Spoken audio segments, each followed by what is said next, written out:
Hi, and welcome to the Inductive Arguments. Same type of deal.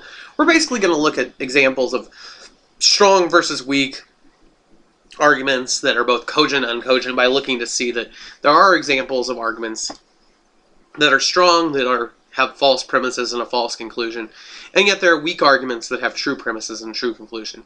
And so when we look at inductive, we're literally looking at the strength or whether or not the conclusion follows from the premises offered.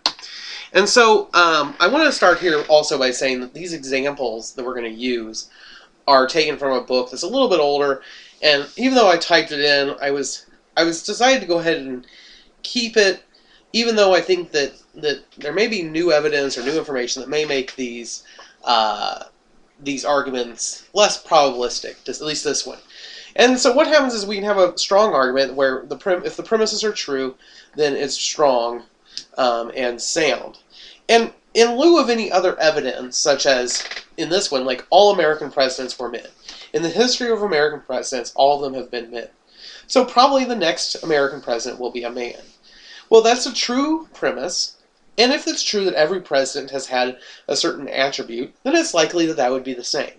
Now, in this case, I would say that's both a strong argument and it has probably true conclusion. Doesn't mean it's necessarily true, but a probably true conclusion, and it does rely upon a true premise.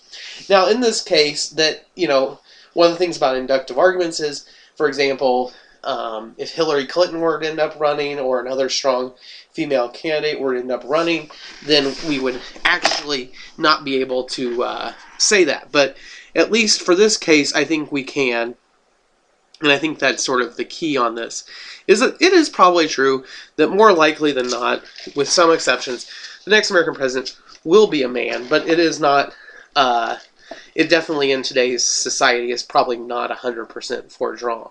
So we sort of say that to say, if those premises are true, it's likely true. It's not saying it is true, and as a matter of fact, I could see definite arguments that it won't be true, but I could also see arguments the other way. Now, true premises to probably true conclusion that is weak. Example of this, a few American presidents were Federalists. Therefore, the next American president will probably be a man. Well, a few American presidents did belong to the political party Federalist, and probably the next president will be a man. We already discussed that and said, yeah, probably, but we can't. I mean, it's probably greater than 50%, so we'll say it's probable. But what happens here is that premise has nothing to do with that conclusion. So it doesn't inferentially link that idea. And so we would say that it's weak because it doesn't really follow from it. And so we can say it's both weak, and we would then call it uncogent simply because it is weak. Now, another example might be a few American presidents were Federalists. Probably the next American president will be a Federalist.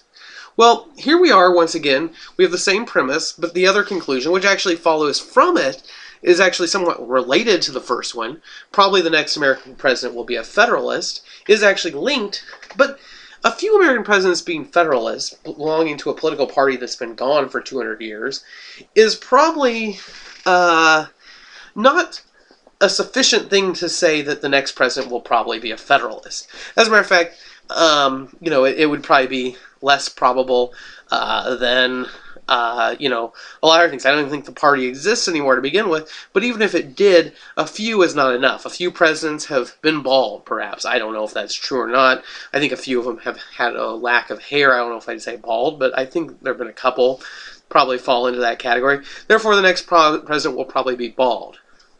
That doesn't really follow, now does it? I mean, just because a few have doesn't make it. So it's pretty weak in its conclusion, and so it's weak and both uncogent.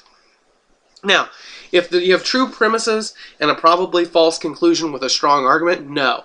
Why? Because if it's true and it's strong, then the conclusion must probably be true. Otherwise, it's not a strong argument. So, now we get into this idea of, can you have false premises with a probably true conclusion? Absolutely. And it can be strong. Like, for example, all previous American presidents debated on TV. That is not a true premise, but it is true that probably the next American president will debate on TV. Now, what happens here is sort of the key on this is that if this were true, that all previous American presidents debate on TV, then it would be strong to say that the next president would probably debate on TV. So even though this isn't true, if it were true, it would very well support this. And that's where we get the label strong. So, but we would then call it uncogent because it's not true, even though the conclusion is. Because the premise is false, we would label it uncogent. So the key here is does this premise give strong reason to believe the conclusion? The answer is yes, making it strong, but because the premise is false, we label it uncogent. Now, if we have an example of one that has both false premises and a probably false conclusion, like all American presidents were women, therefore probably the next American president will be a woman.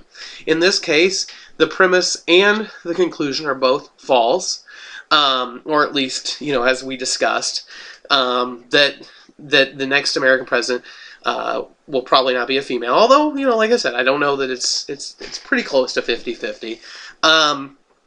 But the case here is that all American presidents were women is false, and probably the next American president will be a woman is not probable that the next president will, although I think it may be 40% chance.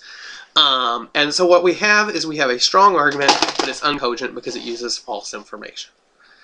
Now, we can have false premises with a probably true conclusion that's weak, like a few American presidents were libertarians. There's never been a libertarian president. Therefore, probably the next American president will debate on TV. This one is once again one where the conclusion has nothing to do with the premises, and so it's not only weak, but it's also uncogent. And the other one, a few American presidents were libertarians, therefore probably the next will be a libertarian. Everything is false, but it also isn't very strong. And so it's both weak and uncogent. So once again, the key here is to pay attention to the fact that even though the premises may be true, that does not make the argument valid, or strong. Even if the premises are true and the conclusion is true, does not make it strong. It's really about sort of judging, and some of this has to be done intuitively, of saying, does that follow from this?